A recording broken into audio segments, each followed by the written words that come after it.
What does anime have to do with the Bible? A lot, actually.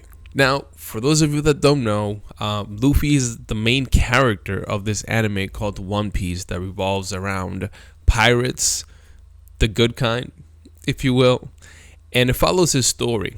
Now, what I want to talk to you about specifically is the point where his brother is captured and he is sentenced to death.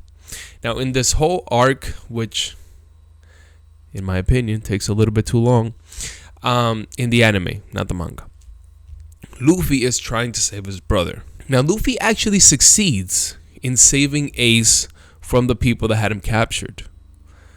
The twist is that he ends up getting killed while they are running away. Now, when Luffy sees this happening, we see one of the saddest reactions in anime history, in my opinion. And the way that they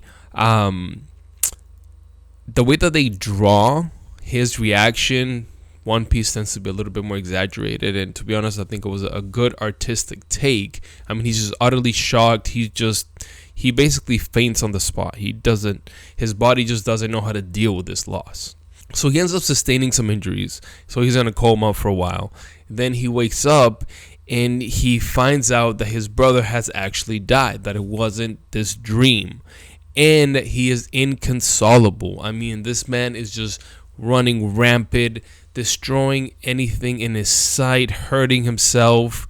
He just doesn't know what to do. Until eventually, this character Jinbei brings up some perspective into him and asks him, like, do you not have anything else to live for?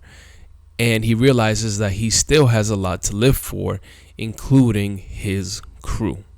Now, this is a typical reaction that we would expect from someone, not necessarily what we saw from David. However, another time where Luffy experiences a loss is when he thinks that his entire crew has been killed by their enemy, Kaido. Now, here his reaction is very different.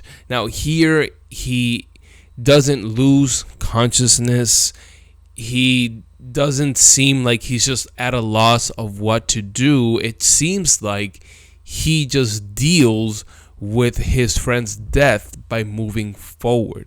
And for him, moving forward means stopping this guy, Kaido, which is very different than the first experience that he had. Which brings me back to David. Now, when the servants see that David seems like he just moved on from his child's death, they're very weirded out by it, and they're like, yo, like, what's going on? Like, when he was dying, you refused to eat, you refused to get on the floor, but now that he is actually dead, like, you're acting like nothing is wrong. In fact, you're praising God.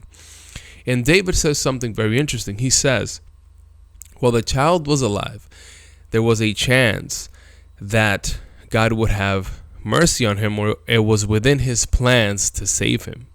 But now that my child has actually passed away, there isn't anything that I can do. In fact, he says, I can go to him, but he can no longer come to me. Meaning that one day David will pass away, will die, and he will see his son in the afterlife. So David sees this moment of his child's death as the point where he has nothing left that he can do for his child, which correlates a lot with Luffy's second response to loss.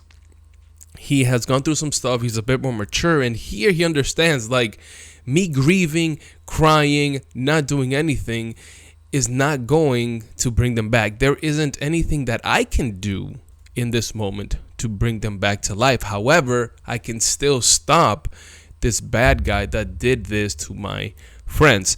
Now, spoilers, they weren't actually killed or destroyed, so they actually ended up surviving.